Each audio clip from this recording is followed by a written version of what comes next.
안녕하십니까. 지저스 메디컬 센터 조형훈 원장입니다. 따라서 이번 시간에는 검증의 필요성이라는 제목으로 함께 하나님의 음성을 듣는 시간을 갖고자 합니다. 자, 여기 보시면 믿음의 검증 이렇게 표현했습니다. 우리의 믿음은 검증되어야 합니다. 지난 회기에 제가 말씀을 드렸지만 다시 한번 언급을 합니다. 우리가 입으로 신앙 고백을 합니다. 그 신앙 고백은 다시 행함으로 검증이 되어야 합니다. 그렇게 해야 될 그 필요성을 로마서 10장 8절로부터 10절, 우리가 예수님을 주라 시인하고 십자가상에서 죽은 예수 그리스도를 하나님께서 살리셨다는 것을 믿을 때 우리는 구원을 받습니다. 자, 이렇게 구원을 받게 되는 그 경위를 로마서에서 사도 바울이 없는 것을 있는 것 같이 부르시고 죽은 자를 살리시는 하나님, 그 하나님을 믿게 될 때 그것이 참된 믿음이고 구원의 조건이라고 바울은 말하고 있습니다. 아멘?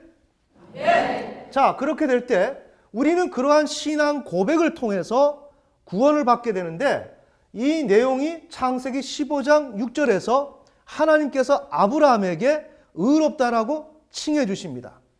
지금까지 죄인이었습니다. 그러나 아브라함은 하나님께서 지목하시는 너의 자손이, 후손이 무별처럼 저렇게 많아질 거야, 이렇게 하나님께서 말씀하실 때 아브라함은 그렇게 행할 수 있는 사례의 그러한 나이가 들었기 때문에 이제는 인간의 힘으로는 불가능한데 살아계신 하나님께서 자손을 준다고 말씀하시고 하늘의 무별처럼 많아질 것을 약속하셨을 때 아브라함은 그렇게 되리라고 믿었습니다.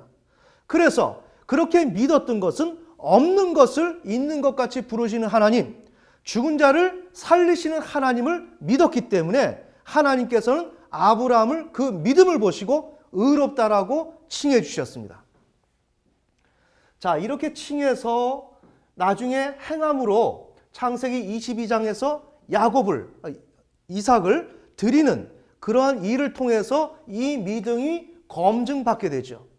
자, 이렇게 검증받게 되는데 이렇게 해야 될 이유는 무엇인가? 아브라함이 창세기 15장 6절에서 하나님 그렇습니다. 자손이 저와 같으리라고 하신 하나님의 말씀을 나는 믿습니다 라고 이야기할 때 그렇게 말을 하는 우리의 입은 대단히 부실하다는 것입니다. 여기에서 우리가 조금 머물러서 우리의 믿음에 대한 속성과 그러한 정황을 좀 더 살펴봐야 합니다. 왜냐? 우리는 한 입으로 여러 말을 하고 우리의 필요에 따라서 다양하게 시와 장소에 따라서 우리는 거짓을 행하는데 쉽게 그렇게 행하고 있습니다. 그러한 입으로 하나님 앞에 고백을 하는 것입니다. 아브라함은 이런 상황 속에서 자손이 없었는데 어차피 하나님께서 불러서 하나님 나라를 세우시려고 나를 불렀다면 그 김에 나에게 자손을 준다면 그러한 일 가운데 이득을 볼 수 있는 게 아브라함이었습니다. 그렇다면 믿음의 고백을 하고 어차피 되든지 안 되든지 아멘 하고 그 다음에 주면 감사하고 안 주면 말고 이런 마음을 가질 수가 있는 것입니다. 그렇게 그 마음 속에서 사용되어질 수 있는 게 우리의 입입니다. 그 입을 통해서 예수님을 주라 시인하고 또한 십자가상에서 죽은 예수 그리스도를 우리 하나님께서 살리셨다라고 그 믿는 믿음, 그렇게 말을 한다는 것은 그렇게 어려운 일이 아닙니다. 맞죠? 또한 마음속에 그렇게 하나님을 믿는다라고 하는 것은 이미 말씀드린 대로 확인할 길이 없습니다. 그러니 이것을 확인하는 것은 뭐예요? 내가 죽고 난 다음에 하나님 앞에 서면 일이 일어날 텐데 우리 인간은 뭐예요? 오늘 당장의 필요에 의해서 사는 사람들이에요. 육신, 오늘 당장에 나에게 유익을 주는 것에 우리는 끌려가는 사람인데 그건 죽고 나서 할 문제지 오늘 이 시간에 내가 믿음으로 고백한들 그것이 나한테 무슨 큰 손해가 있겠어요? 어차피 구원 준다는데, 어차피 아들 준다고 하는데 먼저 말해놓고 본다 이거죠. 이렇게 할 때 우리는 입으로 말을 하고 마음으로 믿는 그 믿음을 우리는 신뢰할 수가 없다는 것입니다. 그러나 오늘 우리 한국교회는 우리가 그 한 입으로 연한 말을 하고 부정한 일들을 그렇게 수없이 저질렀던 그 입으로 우리가 신앙 고백을 했던 그 사람에게 그 사람의 그 입술에서 나온 그 말을 전적으로 믿는다 이것입니다. 믿는 것이 나쁘다는 것이 아니죠. 그렇게 함으로 인해서 그 영혼이 잘못된 고백을 해서 그것을 참된 고백이라고 믿고 나아갔을 때 그것이 정말 참된 고백이 아닌 것이 주님 앞에 드러난다면 그 사람은 구원을 받지 못할 것이고 또한 그런 사람을 양육했던 사람도 책임을 져야 합니다. 아멘. 아멘. 그런데 지금 문제는 뭐냐? 이 문제에 대해서 우리가 언급을 하지 않는다는 거예요. 그 사실 자체를 그냥 전적으로 받아주고 믿어준다는 거예요. 그런 시점에 우리 지저스 메디컬 센터가 이것을 검증해야 된다라고 얘기할 때 되게 까다롭게 얘기하네. 하다 보니까 어떤 심리학이라는 관점을 사용하다 보니까 그런 부분을 강조하는 것은 아닐까 이렇게 생각할 수 있다는 것입니다. 아닙니다. 오늘 보셨던 것처럼 우리는 얼마든지 필요에 의해서 입으로 고백할 수가 있습니다. 그것을 아시고 하나님께서는 아브라함을 너 이삭을 바쳐봐. 내가 준 그 이삭을 너 바쳐보고 그런데도 불구하고 그렇게 바쳤는데도 불구하고 후손이 생길 것이라고 너는 믿냐? 살아계신 하나님을 너는 믿냐? 없는 것을 있는 것 같이 부르시는 하나님을 지금도 믿겠냐?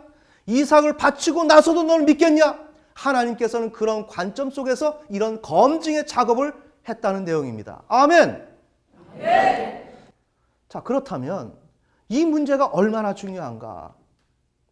이것은 하나의 어떤 신앙을 깐깐하게 어떻게 접근해 보려고 하는 시도가 아니라 이거는 하나님께서 엄격하게 일을 진행하셨다는 거예요. 그리고 야고보는 2장 10절 26절에서 뭡니까?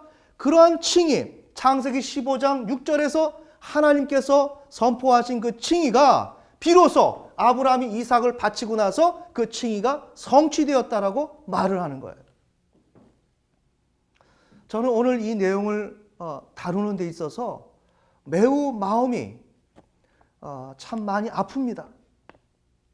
어떤 측면에서는 여러분들은 제가 이런 내용을 우리 지저스 메디컬 센터가 이런 내용을 전달하게 될 때 자꾸만 반복해서 말씀드리지만 하지 않아도 될 내용들을 자꾸만 구태의연하게 강조하는 것처럼 생각한단 말이죠. 그 열매가 무엇이냐?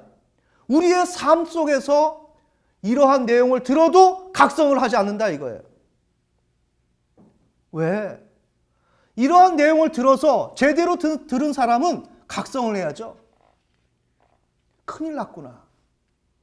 내가 고백한 그 믿음이 부도가 나지 않기 위해서는 행함으로 증명이 돼줘야 되는데 내가 지금 그 행함을 지금 하고 있는가?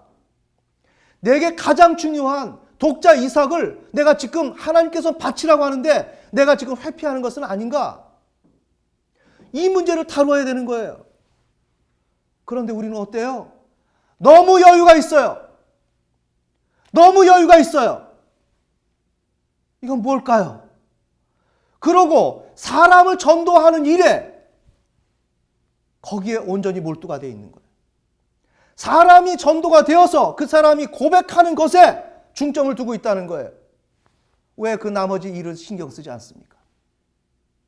그렇게 해서 우리의 구원이 어떻게 이루어지겠습니까? 이런 내용을 전달해도 심각성이 없습니다. 그렇게 되면 어떻게 되는가? 구원 못 받습니다. 구원을 못 받습니다. 오늘 우리 한국교회 무너졌지 않습니까? 왜 무너졌습니까? 기복신앙, 번영신앙, 사람이 모자라서 지금 한국 기독교가 잘 안 됩니까? 농사를 잘못 졌지 않습니까? 농사를 제대로 된 하나님의 말씀대로 우리가 가지 못했지 않습니까? 하나님께서는 바로 이렇게 칭의를 하시고 그러한 신앙의 고백에 준해서 우리로 하여금 지금 이 시간에 하는 것은 많은 수의 사람들을 전도하라는 것이 아니라 전도했으면 그 사람들이 실질적으로 수확물이 될 수 있도록 알곡이 될 수 있도록 그 작업을 하라는 내용입니다. 아멘. 아멘. 그런데 지금 우리 한국 기독교는 이 일에 신경 쓰지 않습니다. 자, 그래서 믿음을 검증하는 것은 필수고 까다롭고 불필요한 조건을 내세우는 것이 아니다. 하나님께서는 믿음의 사람을 찾는다. 다시 말하면 고백하고 교회에 등록해서 교회를 왔다 갔다 하는 사람을 찾는 것이 아니다. 교회라는 공간 속을 채우는 사람을 하나님께서 원하는 것이 아닙니다. 행함이 없는 그런 신자를 하나님께서 원하는 것이 아니다. 아멘. 아멘. 정말 단 한 사람이라도 좋으니, 단 한 사람이라도 좋으니 너가 입으로 고백한 그것을 보여달라. 그것을 지킬 수 있는 믿음을 제시해달라. 이것이 오늘 이 시대에 하나님께서 우리에게 말씀하시는 것입니다. 자, 그렇다면 우리가 이 일을 위해서 기준이 되어야 할 일이 무엇인가? 육신과 혼과 영이 있다면 나라는 혼은 육신과 현실을 지향하면서 그렇게 내가 욕망하고 있고 필요를 느낀다는 것을 부인하고 무의식에서 이것을 모른 척하고 억압을 해버리고 마음속에서는 그래도 나는 하나님을 따를 거야 라는 외식하는 마음을 우리의 혼이 갖고 있다는 내용입니다. 지금 이것이 오늘 우리 한국 기독교의 문제라는 것입니다.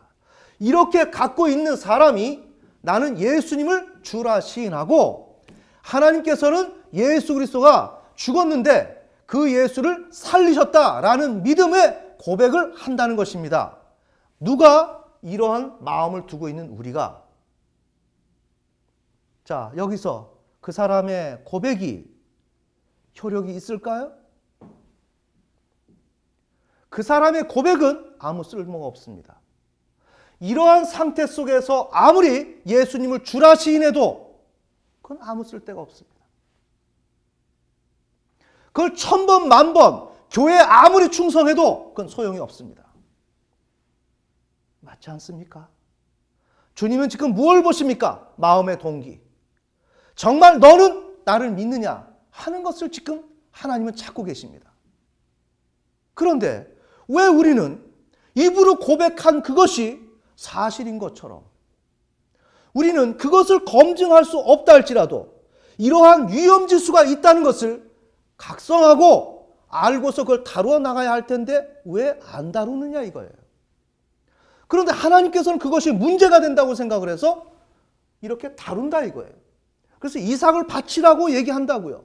그래서 야고보에서 뭐라고 얘기해? 그것을 바치게 될 때 정말 너가 믿음이 창세기 15장 6절에서 말했던 그 칭의가 응하였다라고 분명히 명시하고 있다 이거예요.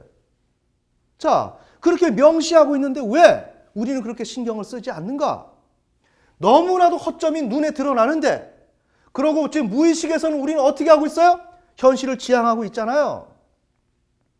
현실을 욕망하고 있지 않습니까? 왜 이 문제를 다루지 않느냐는 얘기예요. 이 문제 다뤄줘야 될 거 아닙니까? 이 문제를 안 다루게 되면 그 사람은 이렇게 마음의 숨은 동기를 거짓된 마음을 가지고 입으로 시인을 하면서 하나님 찬양을 하면서 그 사람은 일평생 동안 살아가게 될 때 그 사람은 이 마음의 동기, 진실한 마음이 바로 이것이기 때문에 하나님께서는 그걸 보시고 믿음이 없다라고 판정을 짓고 나는 평생 동안 교회를 다녔지만 입으로 고백했지만 그거는 하나님 앞에 받아들여질 수가 없다는 내용입니다. 맞지 않습니까? 자, 그러니 우리가 기준으로 삼아야 될 것은 뭐예요? 하나님을 지향하는 마음 쪽으로 혼이 나라고 하는 주체가 당사자가 그 마음을 가져야 한다는 것이에요. 그런데 이 작업을 이것을 명시하거나 이것을 뚜렷하게 언급하고 이것을 주목한 상태 속에서 신자가 육신으로 치우쳤다든지 세상으로 치우쳤다든지 그것을 다시 돌려놓는 작업을 어떻게 해야 돼요? 이것이 있고 나서 그걸 해야 된다는 거예요. 그런데 우리는 어떻습니까? 세상을 쫓지 말자. 육신을 쫓지 말자.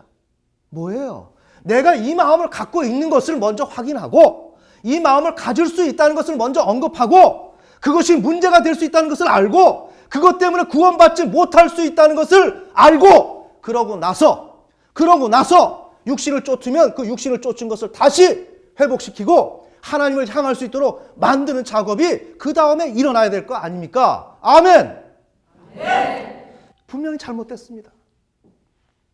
그래서 신앙 고백에 걸맞는 행함을 산출할 수 있는 마음을 지닌 자를 만들어야 됩니다. 이게 오늘날 이 시대에 우리가 해야 될 일입니다.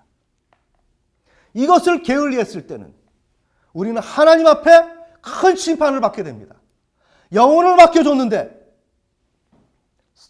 제가 첫 서두에 이미 말씀드렸지만 우리는 신앙생활을, 교회라는 공간을, 그 수많은 무리들이 그 자리를 채우는 것으로 우리는 신앙을 생각하고 있습니다. 그러나 하나님은 사람이 몇 명이 됐든지 그 속에서 하나님을 진실하게 믿는 자, 공의를 행하고 진리를 구하는 자, 그 한 사람만 있었다면 유다를 멸망시키지 않았다고 하나님께서는 말씀하고 있습니다. 하나님은 지금 그 한 사람을 찾아 나서고 있습니다. 오늘 이 시대에 우리 한국교회는 바로 하나님의 그 마음에 걸맞는 우리가 행함을 보여야 합니다. 자, 그래서 이제 우리가 신앙 고백에 걸맞는 행함을 산출할 수 있는 마음을 지닌 자를 만들기 위해서는 어떠한 사례를 한번 비교해 보고 그 사례에서 우리가 어떻게 해야 되겠다라는 그 생각을 가져야 된다는 내용입니다. 자, 사례는 야곱의 경우입니다. 자, 우리의 혼이 이와 같이 거짓을 행합니다.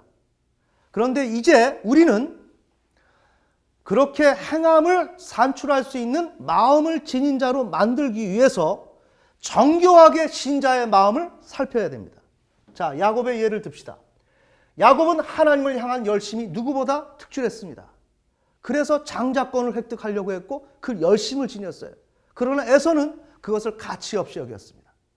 누구보다 야곱은 신앙 고백을, 하나님을 향한 신앙 고백이 강했습니다. 자, 그런데 문제는 뭐냐?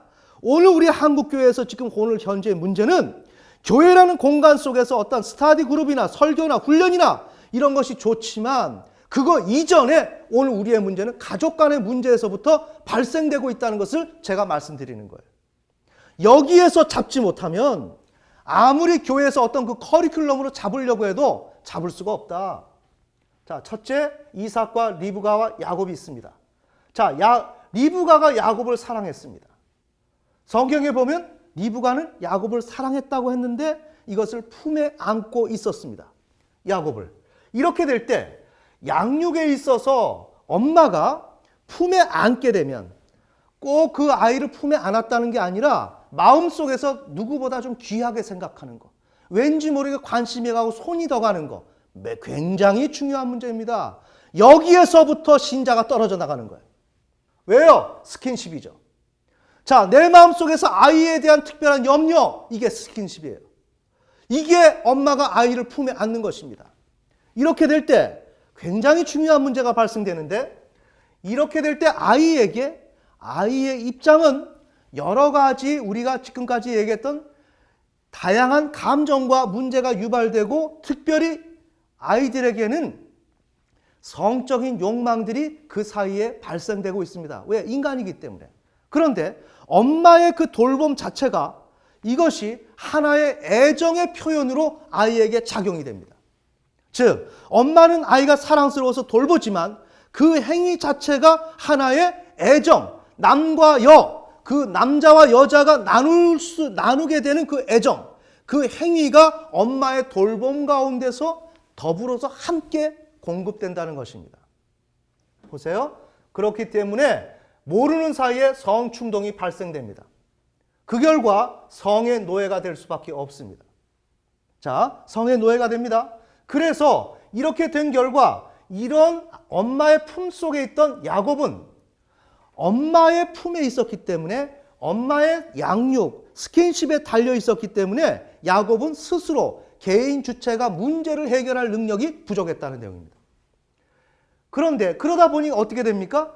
내가 함께 받았던 애정행위, 성적 리비도, 성적 충동 자체가 나에게 하나의 자원이 되어서 엄마의 그러한 그 돌봄이 없을 때 함께 돌봄에 동반되었던 그 애정, 그 성적 충동 자체가 나에게 하나의 자원이 되어서 성충동으로 문제를 해결해 나가는 거예요.